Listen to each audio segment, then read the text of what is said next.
Pemirsa, kita ketemu lagi dan Anda tidak bosan-bosannya jumpa di depan Dhamma TV dalam tema seni dan tradisi. Saya bangga sekali pada pemirsa karena setiap saat selalu memperhatikan bagaimana Dhamma TV melestarikan budaya bangsa ini. Dan yang sangat kebetulan adalah pembicaraan kita pada akhir-akhir ini mengenai pendidikan karakter bangsa, nation character building yang diajarkan oleh Bung Karno melalui seni dan tradisi. Para pemirsa, jangan bosan, karena narasumber kami ini adalah tokoh-tokoh yang patut diteladani. Di dalam cerita, sebagai seorang Punokawan, mereka semua melaksanakan misinya dengan jujur dan keikhlasan yang sulit untuk dicari duanya. Karena semua ini semata-matanya untuk menjaga pelestarian seni dan budaya milik kita sendiri yang sekaligus sangat berfungsi untuk membangun karakter bangsa agar bisa kembali kepada jati diri. Ki Jati, sebentar lagi kita akan menghadapi event yang sangat besar yang menjadi titik tolak pada waktu itu bangsa Indonesia berani mendirikan sebuah negara, sebuah bangsa, yaitu diawali pada tanggal 28 Oktober tahun 1928. Dan itu sangat kita ingat, sangat kita kenang bahwa pada hari itu diselenggarakan Sumpah Pemuda. Kita menghadapi event seperti itu. Ya, kalau kita hitung-hitung tahunnya, kan berarti sudah hampir 80 tahun kira-kira. Jadi hampir menuju 80. Itu kalau di manusia sudah cukup umur, cukup tua. Tapi apa yang terjadi dengan bangsa kita sekarang? Monggo, Ki Jati. Kalau kita berangkat dari Sumpah Pemuda, ini saya awali dari semacam, ini bukan kutukan ya. Bagi siapa saja yang mulai tidak percaya dengan bahasa Indonesia, bangsa Indonesia, dan kesatuan bangsa Indonesia, mudah-mudahan nanti tergilas oleh zaman. Ini bukan kutukan tapi keprihatinan kami Ki Yudo. Akhir-akhir ini itu kan jelas ya. Satu nusa, satu bangsa, satu bahasa, yaitu bahasa Indonesia. Bahasa Indonesia itu loh sekarang sudah dianggap sesuatu yang tidak penting. Nuansa berkali-kali seakan-akan kalau tidak berbahasa asing gitu, entah asingnya mana itu kayak nggak bangga gitu. Itu terus ini bangsa yang bagaimana padahal bahasa Indonesia atas pencermatan ahli bahasa seluruh dunia. Karena bahasa Indonesia itu andil besarnya adalah bahasa Jawa. Bahasa itu sangat fleksibel sekali. Ya sopan, ya santun. Mempunyai grade-grade retorika dan grade-grade etika dan norma yang begitu amat tinggi. Misalnya Puntadewa memanggil kepada adiknya. Dinda Arjuna, saudaraku yang aku cintai. Lalu sang Arjuna menjawab kepada kakaknya, Daulat Kakanda, junjungan hamba atau junjungan kami gitu loh. Artinya orang tua selalu mendapat kehormatan. Lah, Sumpah Pemuda di dalam disinkronkan dengan kepahlawanan dan kepunokawanan. Ini jelas bahwa Sumpah Pemuda itu aspirasi dari luapan batin Punokawan yang pengen memerdekakan bendoronya yang namanya negara dan mengikuti satrio yang mempertahankan kekukuhan negara itu. Buktinya apa di pewayangan? Putra-putra Pandawa itu kan anaknya Bratasena, ya. Antasena menjaga kewibawaan laut. Antarja membawa kewibawaan daratan. Ya, Gatotkaca membawa kewibawaan angkasa. Jadi bumi, tanah, dan air itu dijaga dengan baik. Dan anehnya pada waktu kelahiran putra-putra ini tak lepas dari peranan Punokawan. Artinya Sumpah Pemuda adalah manifestasi luapan batin yang begitu tinggi memuncak dalam satu kesatuan aksara sehingga menjadi Sumpah Pemuda tadi itu. Nun. Matur nuwun Ki Jati. Kepada Ki Suwarno nggih Ki. Tadi Ki Jati menjelaskan pada Sumpah Pemuda salah satunya adalah sumpah tentang bahasa, lalu bangsa, dan terakhir negara. Tapi kenyataan membuktikan jangankan bahasa Indonesia yang sudah sangat agak disisihkan, lebih bangga dengan bahasa lain. Ngaten nggih ya tadi Ki Jati. Apalagi dengan dunia kesenian kita yang khususnya dunia pemayangan yang menggunakan bahasa Jawa. Menurut Ki Suwarno bagaimana itu? Iya. Iya, betul Romo. Sangat teramat sangat, menurut saya teramat sangat. Sangat. Masalahnya memang bukan sekedar, masalahnya memang bukan sekedar. Yang jelas di dunia pendidikan kita sekarang itu sudah kehilangan jati diri juga gitu. Kalau menurut saya kok begitu. Jati dirinya itu di mana? Misalnya sekarang di sana sudah ada jelas ada muatan lokal misalnya. Ada muatan lokal itu kan sudah jelas. Nah, lokal yang mana itu juga masih dipertanyakan. Lokal sekolah atau lokal daerah atau lokal daerah. Itu di sana masih ada kurang kejelasan begitu. Kurang kejelasan begitu. Masalahnya ada yang persepsinya itu lokal sekolah, bukan lokal daerah. Sehingga muatan lokal itu bisa yang lain-lain. Bisa yang lain. Contohnya di sana ada muatan lokal, kemudian ternyata bahasanya bahasa Inggris. Itu masuk muatan lokal loh Romo itu. Bahasa Inggris itu muatan lokal loh itu. Nah, ini yang mereka artikan adalah muatan lokal sekolah. Muatan lokal sekolah, bukan muatan lokal daerah. Nah, dengan demikian berarti muatan lokal itu sendiri itu kurang diperjelas, kurang kurang diperjelas lah. Nah, seperti itu. Sehingga yang terjadi akhirnya bahasa Jawa itu semakin tidak diketahui. Semakin tidak diketahui. Lama-lama bisa hilang itu ya. Lama-lama bisa hilang. Di SMK itu juga pernah saya sedikit menyinggung tentang itu karena pelajarannya adalah pelajaran karawitan, maka erat hubungannya dengan bahasa Jawa. Gitu. Nah, bahasa daerah itu erat hubungannya dengan daerah. Ketika ada pertanyaan yang menunjukkan, misalnya saja, kalau tembang mocopat itu satu baris itu disebut satu gotro misalnya. Jawabannya pada sesi berikutnya.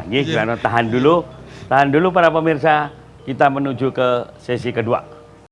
Pemirsa, masih di depan Dhamma TV, kita lanjutkan. Bagaimana ternyata dari pertanyaan Ki Suwarno, jawabannya bagaimana? Monggo, katuran. Teruskan. Di sana ada pelajaran karawitan yang erat hubungannya dengan bahasa Jawa. Lalu ketika saya menanyakan kepada anak-anak didik saya itu tentang tembang mocopat misalnya.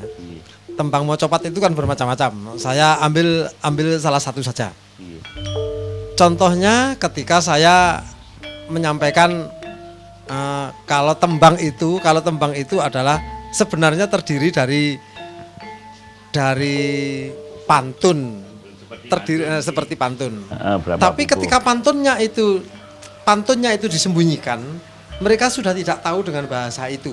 Dicontohkan pantunnya. Ya, dicontohkan pantunnya misalnya ada wangsalan. Ada wangsalan itu menyebutkan begini. Upaminipun parabe sang semoro bangun. Gitu. Parabe sang semoro bangun. Ngaten menika lari-lari tesih bingung madosi. Parabe sang itu artinya apa? Mongko niku bahasa Jawa, bukan bahasa asing gitu, bukan bahasa asing. Bahasa Jawa saja yang sudah seperti itu mereka asing. Apalagi dengan bahasa asing kan jadinya begitu. Parabe sang semoro bangun itu terdiri dari parab, dari kata peparab. Parabe berarti peparape. Peparape jenenge. Nah, julukane kan seperti itu. Parabe sang semoro bangun.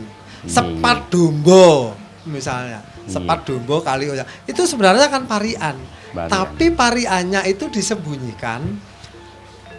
Ketahuannya ketika jawabannya sudah ada jawaban baru tahu. Oh, yang dimaksud adalah ini. Parabe sang semoro bangun. Sepat dombo kali oya. Ngoten nggih. Ngoten nggih. Aja dolan lan wong priya. Nggih. Gorameh Nora Prasojo. Nggih. Gitu lah ngoten nggih. Nah, berarti itu sudah jelas. Kalau sepat dombo itu yang dimaksud adalah ikan gerameh. Gitu, maksudnya seperti itu. Besar, ya.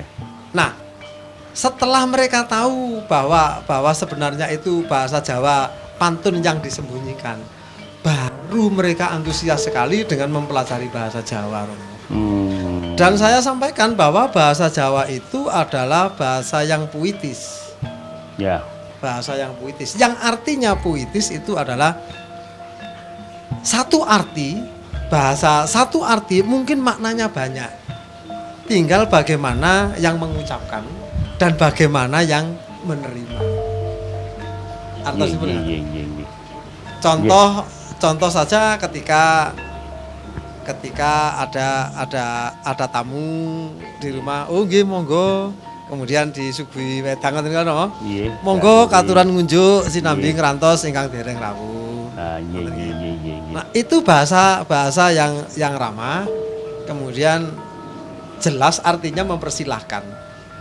Tapi Sewu, gimana? Itu tidak pernah diajarkan lagi di sekolah gitu? Iya, nampaknya. Nah, karena muatan lokal tadi berbeda ada pikirannya. Nah, menurut Ki Jati, kira-kira bagaimana Ki kepala-kepala sekolah itu apa sih panjen bodoh? Niatan enggak mengerti tentang muatan lokal? Ya, sebenarnya itu semua tergantung dari kebijaksanaan kepala sekolah masing-masing.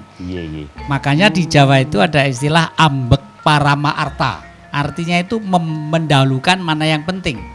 Kalau dikira dalam lingkungan sekolah itu kurikulum formalnya masih belum menunjang karakter manusianya, besok kalau meneruskan jenjang ilmu pengetahuan, sebenarnya kepala sekolah atau guru-guru pendidik itu punya inisiatif gitu lah. Punya inisiatif lah. Saya punya contoh seorang pendidik yang sekarang umurnya sudah 94 tahun masih hidup. Putri namanya Bu Wulan. Bu Wulan pada waktu camat di Gunung Kawi itu masih yang sapu jagat itu siapa namanya nggih, asmanipun nggih. Karena nggih, beliau itu waktu itu masih ingat konon katanya beliau itu diangkat jadi guru bahasa Jawa. Senengnya itu setengah mati. Saking pengen murid-murid itu berkepribadian karena memang untuk masuk ke ranah budaya Jawa itu sebenarnya latihan menyentuh surga. Jadi bukan ngomong tentang surga loh, latihan menyentuh surga. Termasuk mengenal Punokawan tadi ya. Termasuk mengenal Punokawan. Iya, itu menyentuh surga. Ya, kenapa kok menyentuh surga? Karena kalau sudah di surga, itu pikiran itu tidak boleh main. Yang main adalah perasaan minimal. Setelah itu lalu sukma. Misalnya seseorang dipanggil oleh orang tua, Duk, bapakmu diaturi ibu gek endang dahar. Nah, nanti anak itu bilang sama bapak, Pak, penjenengan dipun aturi ibu dahar. Kalau orang tua kepada anak, Duk, kowe ndang mam, tapi biasanya anak mam nek wong tua sudah dahar lebih dulu. Dipanggil dalem kalih kula itu udah lain. Kalau Duk, dalem, begitu dalem itu jiwa itu ke dalam, seret gitu. Bisa dibangun, Duk, apa mbak? Nah, lain toh. Itu lain. Nah, inilah bahwa Jawa itu sekarang sudah menjadi tuntutan aksara yang digandrungi bangsa-bangsa lain. Dan buktinya bangsa-bangsa lain setelah terjun belajar budaya Jawa, kepribadiannya itu umumnya menjadi lebih baik. Matur nuwun Ki Jati. Lalu menurut Ki Suwarno di dalam rangka menghadapi Sumpah Pemuda ini ya, bahasa daerah yang kinoto seperti itu, sedangkan Punokawan itu kalau juga berbahasa Jawa dan kadang-kadang selip lucon-lucon tapi kan tetap totok romo. Menurut Ki Suwarno gimana itu? Nyuwun sewu. Nggih. Harapan kalau menurut saya ya tetap kita kembalikan pada budaya leluhur kita. Nggih. Budaya leluhur kita itu sebenarnya sudah mengandung minimal ada 2 unsur. Yang pertama itu adalah sudah mengandung pendidikan moral. Moral. Kemudian yang kedua itu sudah terapi, Romo. Nggih. Terapi terhadap jiwa. Terapi jiwa. Yang maksudnya terapi jiwa itu kita lihat saja ketika kita ada karawitan. Ada karawitan itu kita harus tetap duduk bersama-sama. Iya, itu juga. Itu pasti. Tidak ada main karawitan itu dengan berdiri. Tidak ada. Pasti duduk bersila. Nah, bersila itu sudah sikap sempurna. Maka duduknya itu sudah sikap sempurna. Yang artinya ketika kita menjalani itu dengan sikap yang sempurna, karena di sana sudah mengandung terapi kejiwaan. Kejiwaan. Buktinya ketika ada salah satu saja instrumen yang salah, pasti semua akan mengetahui kalau itu salah. Nah, disinilah terapinya itu sebenarnya. Matur nuwun, Kiswano. Pemirsa, tetap berada di depan Dhamma TV. Kita lanjutkan pada session yang terakhir. Terima kasih pemirsa masih tetap berada di depan Dhamma TV. Kita lanjutkan Ki Jatikusumo dengan filsafat Punokawan yang kita miliki ya. Sebetulnya arah kita kalau menghadapi masyarakat sekarang ini harusnya diapain, Mas? Monggo. Sekarang ini kalau fungsi Punokawan kelihatannya suci ya, luhur ya. Luhur lah. Ya. Tapi pelawak sekarang udah ninggal dari keluhuran. Ya memang bagaimanapun pelawak itu tujuannya satu, bagaimana membuat orang tertawa. Tapi semua karya seni yang namanya budaya seni itu masih ada etika dan norma. Ya. Saya merasa prihatin kalau ada pelawak-pelawak memakai pakaian wayang orang ya, digunakan segala macam pakaian macam-macam, dibanting segala macam. Itu sebenarnya pemerintah itu wajib untuk melarang dan memperingatkan, karena itu karya budaya leluhur yang sudah tidak mampu diapresiasi lagi oleh manusia-manusia sekarang.